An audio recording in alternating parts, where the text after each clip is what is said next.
À quoi servent les associations académiques de management? Yohann Bazin, bonjour. Bonjour. Yohann Bazin, vous êtes professeur associé à l'École de management de Normandie, l'EM Normandie, campus d'Oxford, et vous êtes président de la SPSG. Qu'est-ce que c'est la SPSG? Première question. Alors c'est la Société de philosophie des sciences de gestion.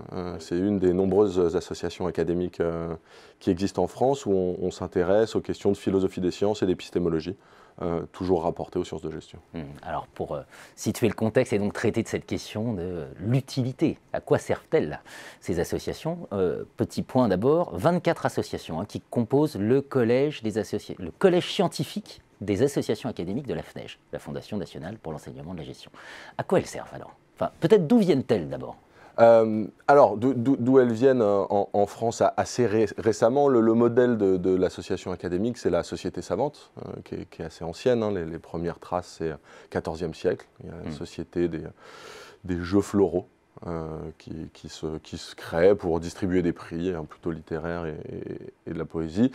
Puis derrière, vraiment, ce qu'on connaît comme association académique, c'est le XVIIe siècle avec la Royal Society en Angleterre et l'Académie des sciences en France de Colbert, qui ont pour mission d'organiser le travail des scientifiques, puisque la République des lettres, c'est bien beau, mais c'est épistolaire, ça laisse peu de traces et ça limite la diffusion. Et elles vont organiser un peu la création du savoir scientifique, le partage. Elles vont mettre la main sur des revues assez rapidement, même si elles sont autonomes au départ, ces revues. Et elles vont aussi, c'est la fonction de l'Académie des sciences, conseiller le pouvoir sur les travaux scientifiques et sur la manière de le promouvoir et de l'organiser. Donc les associations académiques aujourd'hui sont héritières de ces traditions-là, à ceci près, et je pense qu'on va en discuter, le fait que il y ait un déficit de position d'un certain nombre d'associations académiques sur la manière dont notre travail est organisé. Donc un travail de production, d'organisation de la production et de diffusion des savoirs. Exactement. Voilà. Alors maintenant, dans le cas des sciences du management, en particulier, donc une actualité beaucoup plus récente. Oui, puisque les associations, bon, on va parler des principales, parce qu'après il y en a pléthore, mais l'Association française du marketing, l'AIMS pour la stratégie, l'AFC pour le contrôle, la FFI pour la finance, puis j'oublie la GRH, les ressources humaines, puis on a les grosses historiques. Elles se créent dans les années 70, 80, 90, c'est assez récent, dans un but d'organiser, entre autres, là pour le coup, le travail académique autour de thématiques fortes, qui sont les thématiques centrales de la gestion. Mais avec, dans leur statut aussi, une volonté de se positionner et d'émettre des avis, et de représenter et d'essayer de défendre un peu les conditions de travail de leurs membres. Choses pour lesquelles on pourrait aimer les entendre un peu plus.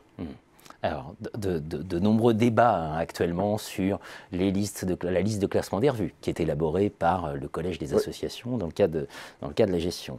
Le managérialisme, c'est-à-dire une certaine propension à une forme de managérialisation de la recherche, donc de quête de performance, qui serait parfois incohérente avec les libertés académiques. Sur tous ces points-là, où on en est? Espérons-le au tout début. On a un certain nombre de critiques qui ont été faites, qui ont été publiées, qui ont été diffusées et qui font relativement consensus, en tout cas dans une partie de la communauté. Donc la dénonciation, on l'a. Les frustrations sont là. Tout le monde est fatigué.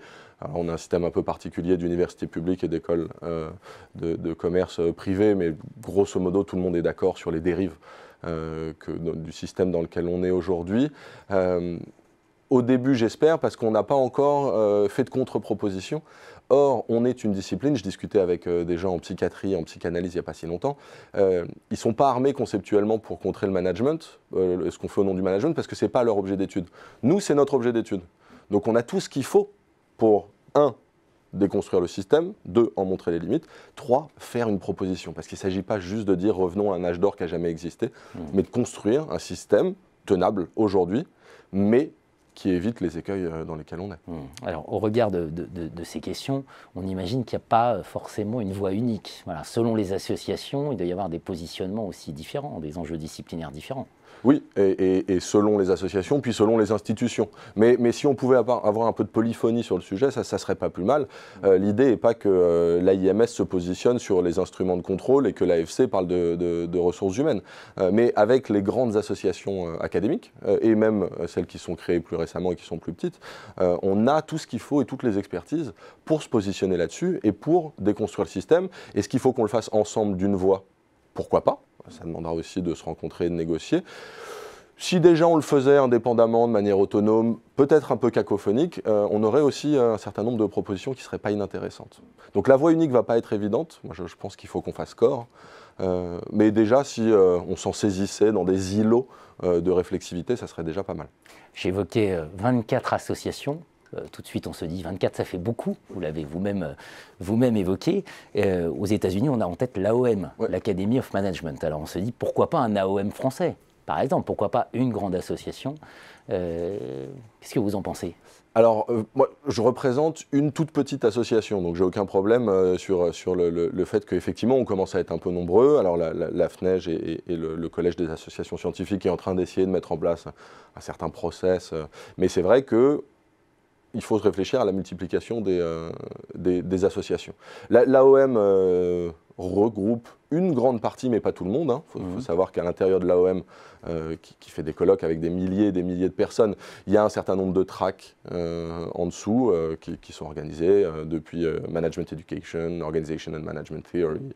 Voilà, ils sont subdivisés quand même, donc ça peut être un chapeau. Et puis il y en a à l'extérieur. Il y a la Western Academy of Management, qui a aussi une autre publication. Il y a une association autonome en stratégie. Donc ils ont aussi une diversité d'organisations.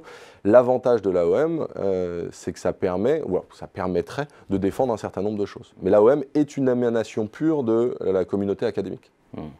Alors, dernière question, dans les missions du Collège scientifique des associations, de la FNEJ, vous avez évoqué le classement, donc la liste de classement des revues, vous en avez parlé, l'organisation de la semaine du management, qui est un moment important de la communauté pour se retrouver, et l'organisation des prix de thèse. Donc, mécaniquement, on se dit, est-ce que la FNEJ, finalement, c'est pas le lieu qui pourrait être le bureau, entre guillemets, enfin, cette sorte d'AOM? Alors, la SPSG, on a rejoint assez tardivement le collège, donc je n'ai pas tout l'historique. Ce que je sais, c'est que ça, il faut rendre hommage à Pierre-Louis Dubois, qui a voulu faire de la FNEJ une plateforme en offrant un certain nombre de ressources, d'organisation, de diffusion, mais aussi financières et humaines, aux associations académiques. Donc ça a fait de facto de la FNEJ une plateforme à l'intérieur de laquelle s'est organisé un certain nombre de choses. Ceci étant dit, la FNEJ n'est pas une émanation directe de la communauté académique. Donc là, on a un découplage qu'il faut examiner et sur lequel il faut qu'on se pose des questions. La FNEJ a proposé une plateforme, mais si on regarde le classement en détail, ça n'est pas le classement de la FNEJ, on l'appelle classement de la FNEJ, c'est le classement des revues du Collège des associations scientifiques de la FNEJ. Donc, il y a là un découplage qu'il faudra peut-être travailler et sur lequel il faudra peut-être se positionner. Je ne sais pas si la FNEJ sera vraiment le lieu de cette réflexion-là. Peut-être qu'il faut qu'on la porte de manière complètement autonome. Avec des sujets de gouvernance, on imagine. Avec aussi des sujets de gouvernance et notamment, mais le collège scientifique s'en est un peu saisi récemment, de comment sont faites les nominations, quelles sont la répartition des responsabilités, qu'est-ce qu'il y a exactement derrière.